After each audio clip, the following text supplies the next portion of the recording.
భారత రాజ్యాంగం కల్పించిన ఆర్టికల్ 19(1)A కల్పించిన భావ ప్రకటన స్వేచ్ఛను హరించకూడదు. హరిస్తే ఏం చేస్తారు? కేసులు పెడతారు.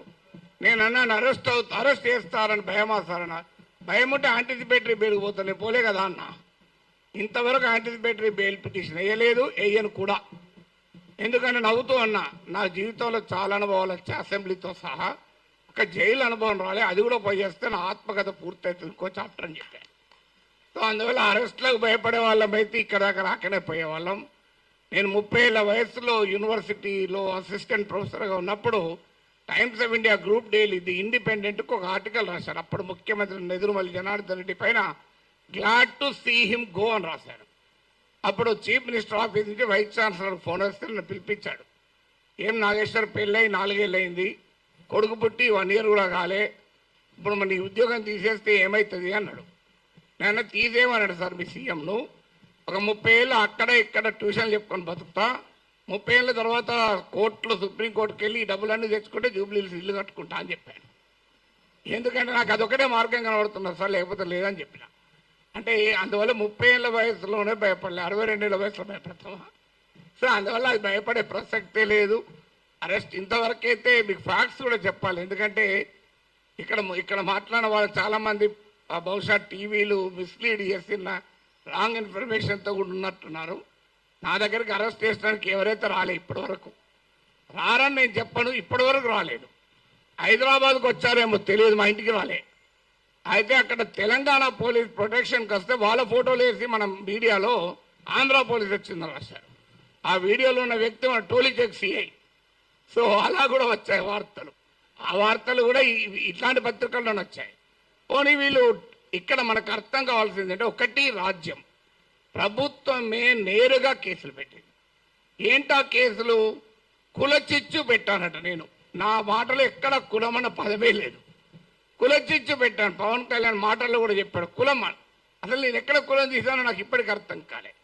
ఇప్పుడు ఒక అంశం వచ్చినప్పుడు అనేక మంది భిన్నమైన అభిప్రాయాలు ఉన్నవారు ఆ అంశాన్ని వరకు సమర్థిస్తుంటారు. అది ఏ కులం వాళ్ళైనా కావచ్చు, ఏ ప్రాంతం వాళ్ళైనా కావచ్చు, ఏ రాజకీయ భావాలు ఉన్న వాళ్ళైనా కావచ్చు. ఇప్పుడు దీన్ని మైక్ అనాలి. దీన్ని మైక్ అని ఒక కులం వాళ్ళకి చెప్తే మైకు, ఇంకో కులం వాళ్ళు చెప్తే కాదు స్టిక్ అంటారా? ఒక పార్టీ వాడికి చెప్తా మైకు, ఇంకో పార్టీ వాడికి చెప్తా బాటిల్ అంటారా? ఎవరైనా మైక్ అనాలి. సో దానికి కుమ్ముకైనట్టు కాదు అది. తర్వాత ప్రాంతం అని కూడా తీశాడు పవన్ కళ్యాణ్. ప్రాంతం అని తీస్తే ఎవరు తీశారు ప్రాంతం? నిజంగా ఇక్కడ ఇచ్చిన ఇన్ని సంఘాలు ఉన్నాయి, వీళ్ళు తీయలే. తెలంగాణ సంఘాలు మొదలు ప్రాంతం అనే ప్రస్తావనే తీయలే. ఆ ప్రస్తావన తీసింది కూడా ఆ 2 పార్టీల వాళ్ళే. నువ్వు తెలంగాణ వాడివి, ఆంధ్రప్రదేశ్ రాజకీయాల గురించి ఎట్లా మాట్లాడుతావు? అయ్యమ్మ నేను అమెరికా వాడిని, అక్కడ ఓటర్నా, ఆడ మాట్లాడుతున్నా కదా. ఇరాన్ పైన మాట్లాడుతున్నా, ఇరాన్ ఓటర్నా? ఇది ఎక్కడ సిద్ధాంతం అయ్యా? మీరైతే ఇక్కడ ఇల్లు కలిగి ఉంటారు, ఆస్తులు కలిగి ఉంటారు, మేము మాట్లాడకూడదంటే ఎట్లా? తెలంగాణలో ఉన్న పుట్టినవాడిని కనుక తెలంగాణ వాడి కనుక మాట్లాడద్దంటే ఎట్లా? అంటే కులం తీసింది మీరు, ప్రాంతం తీసింది మీరు, మళ్ళీ మమ్మల్ని కులము ప్రాంతం తీశారంటున్నారు. ఎంత ఆశ్చర్యమో చూడండి. ఇక అది కులం చిచ్చు పెట్టారని కేసు పెట్టారు, అక్కడ కులం ప్రస్తావన కూడా చేయలేదు నేను. ఇంకో కేసు ఏంటిది? ఈవెన్ నోటీస్ ఇవ్వకుండా కూడా అరెస్ట్ చేయొచ్చు 3 ఏళ్ళు. ఏంటదా అంటే అల్లర్లు సృష్టించేదానికి పనిచేశారట. నేను ఇప్పుడు ఈ ఇన్సిడెంట్ జరిగి 10 రోజులు అయింది. ఎక్కడ అల్లర్లు అయింది? 2 దోమలు కూడా ఎవరు చంపలే, 4 ఈగలు కూడా చంపలే. అల్లర్లు ఎక్కడే? పోనీ 2 కుక్కలు కొట్లాడుకున్నాయా? అరే ఏమో ఏంది ఇది? మీకు అల్లర్లు సృష్టించారు. అదే కాదు, ప్రజా జీవితాన్ని అల్లకల్లోలం చేశారట. ఒక కేసు జోకేంద్ర వాళ్ళు పెట్టిన కేసులు మనకు నవ్వొస్తాయి. మీరు ఎంతమంది చూశారో తెలియదు నాకు ఎఫ్ఐఆర్లు. ఆ సెక్షన్ నేను చూస్తే ఆ లాలోనే ఉంది, this section is not applicable for words అన్నాడు. మరి నేను వర్డ్స్ కాకపోతే ఏం మాట్లాడినా బాంబులు వేసినా? ఇంకో దగ్గర this section is not applicable to the statements అన్నారు. నేను మాట్లాడేది వర్డ్ స్టేట్మెంటే కదా. అంటే అప్లికేబుల్ కాదని చట్టంలో ఉన్న కేసు పెట్టారు. ఇక చూడండి, ఇక్కడ మనకు అర్థం కావాల్సింది అంటే, చాలామంది మిత్రులు మాట్లాడారు, నేను మాట్లాడిన అంశం అసలు ఇష్యూనే కాదు, అది ఇష్యూనే కాదు. నన్ను కులం అన్నారు. ఇప్పుడు ఇంతకుముందు విమలక్క గారు చెప్పారు, నేను ఏ కులంలో పుట్టాలనే హక్కు నాకుంటే, అది అవకాశం నాకుంటే అది నేను డిసైడ్ చేసుకుంటాను. ఎక్కడో చోట పుట్టిన తర్వాత ఎక్కడున్నాం అనేది పాయింట్ కదా. చిన్నప్పటి నుంచి అణగారిన కులాల కొరకే పనిచేసాను తప్ప అణగారిన జాతుల కొరకు వర్గాల కొరకే మాట్లాడాం. ఇక్కడ కాదు, ప్రపంచంలో ఎక్కడ అణచివేతుంటే అక్కడ మాట్లాడాం. ఇక్కడ కాదు, ఏ వెనుజులాలో నా కులం ఉందా, నా ప్రాంతం ఉందా, వెనుజులాలో అణచివేత గురించి, క్యూబాలో అణచివేత గురించి మాట్లాడాం, కొలంబియాలో మాట్లాడాం. అక్కడ ఎవరి కులాలు ఉన్నాయి, ఎవరు ఏమున్నాయో మాకు. సో ఎక్కడ అణచివేత ఉంటుంటే అక్కడ మాట్లాడతాం.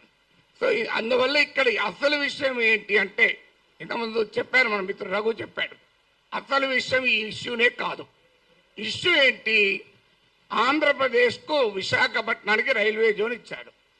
ఆ ఇచ్చినట్టే ఇచ్చి ఆదాయం వచ్చే కిరండాల్ కోరాపూట్ లైన్ తీసేసి ఇచ్చారు. ఆ లైన్ను ఒరిస్సాకు పంపించారు. ఆంధ్రప్రదేశ్లో ఒక్క రాజకీయ పార్టీ అడగదు. నా పైన గంట సేపు డిబేట్ పెట్టే టీవీ ఛానల్ కూడా అడగవు. విచిత్రం ఏంటంటే, అయ్యా మరి ఈ రైల్వే జోన్ ఇచ్చారు, ఆదాయాన్ని ఇచ్చేదాన్ని తీసుకువెళ్ళి ఒరిస్సాలో కలిపారు, ఇది అన్యాయం కదా అని ఒక్కరు అడగలే. నాగేశ్వర్ పైన 1 అవర్ డిబేట్ పెట్టిన వాళ్ళకు ఆంధ్రప్రదేశ్ ప్రజల కోసం అవసరమైన ఈ ఒక్క టాపిక్ మీద ఎందుకు డిబేట్ పెట్టరు? ఆన్సర్ లేదు.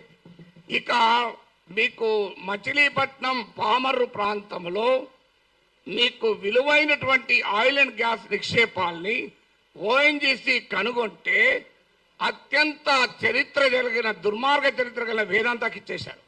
తూత్కుడిలో ప్రజల్ని చంపినటువంటి వేదాంతకి ఇచ్చారు. ఇది ఆంధ్రప్రదేశ్లో ఏ ప్రధాన పార్టీలు రెండూ అడగలే.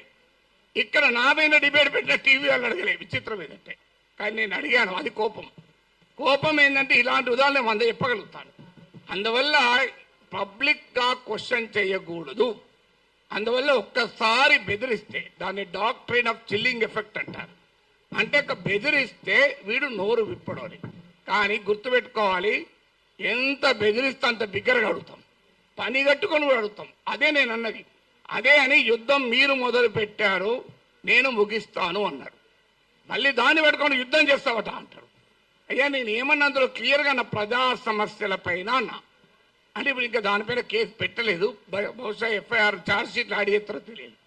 కానీ ఒక్కడు మాత్రం మళ్ళీ చెప్తున్నాను, మీరు అరెస్ట్ చేసుకుంటారా, కేసులు విత్డ్రా చేస్తారా, చెయ్యరా, అది మీ ఇష్టం. మేము మాత్రం మాట్లాడుతూనే ఉంటాం. We will die but we will not give up our right to free speech అన్నది మా మాట.